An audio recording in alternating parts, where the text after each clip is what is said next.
Hello, friends of Burdick for Congress.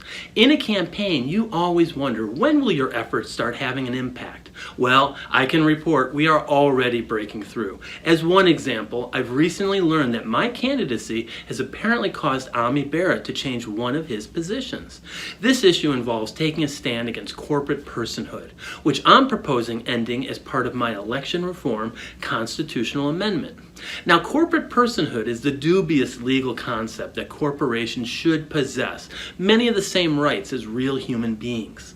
Now, the U.S. Constitution does not explicitly give corporations these rights, but according to recent Supreme Court rulings, corporations now enjoy the same rights as us for religious freedom and making political donations. But because corporations have so much money and influence, they actually exercise far more power than any real person. Thus, many of us are fighting to end that. This includes MoveToAmend.org, which currently has more than 50 co-sponsors in Congress for their We the People constitutional amendment. They, of course, have been lobbying Ami Bera for some years to co-sponsor, but with no success.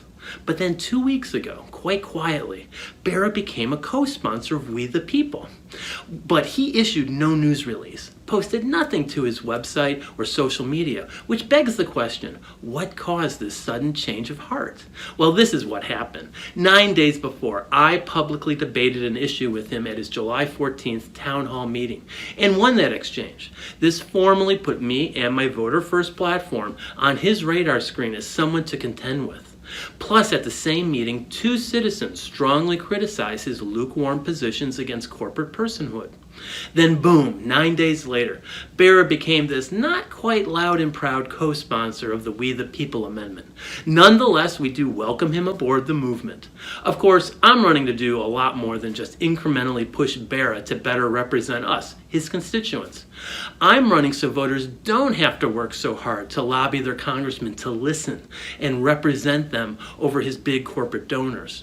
And with your volunteer efforts and donations, we will get voters in this district to all know that they have a real choice this primary season. So thank you, and I appreciate your continued support. We are breaking through.